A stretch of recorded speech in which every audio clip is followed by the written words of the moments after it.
brief history of violence in South Africa. Volume 1.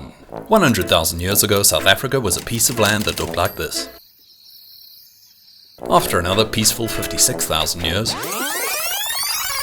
the first modern humans appeared, called the San, and they threw poisoned arrows at animals, and ran after them until they fell over. 38,000 years later, the herding Khoikhoi arrived. Excited by the sight of these herds, the San threw arrows at the odd straggling cow.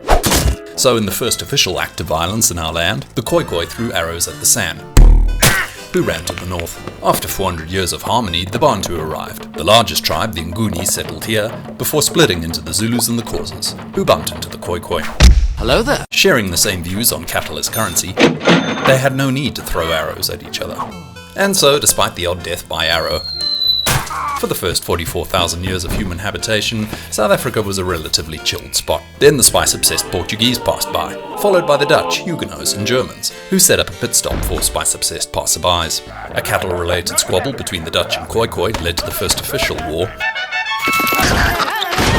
which, through a combo of guns and paperwork, the Dutch won. Meanwhile, The French kind of conquered the Dutch, so the English invaded the Dutch to use the Cape against the French. Then the British and the French made friends and the Dutch took back the Cape. Then the French and the British stopped being friends and the British took the Cape away from the Dutch. Running out of jobs, the Brits dropped off 4,000 of their people here, but their African dream was soon smashed when they realized they were just a human buffer between the Xhosas and the colony. Somebody out there!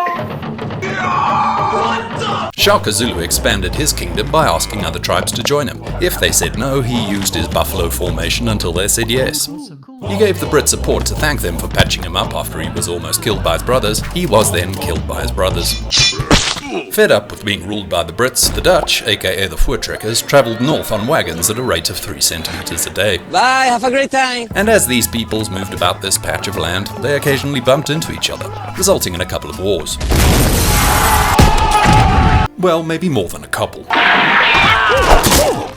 And the Boers drew lines around bits of land and said they belonged to them. A few Jewish and Italian folk trickled in, and more than a few Indians.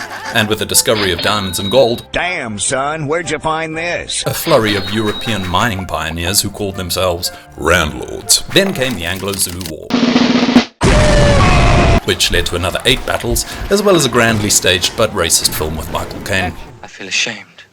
The Brits tried to steal the bit of the Boers Transvaal that contained the gold, Excuse me, please. so they had a war, which the Boers won. With the discovery of this golden reef, Italians, Portuguese, Greeks, and more Jewish folk arrived. Here comes the money. Now forced to pay for things, black men left their farms to work on mines to make money to pay for things. Sorry, bro. Sights still set on the gold, the Brits kicked the ball into play on the Second Boer War, which spawned another 35 battles, with the blacks, Irish, and Jewish also fighting each other on both sides.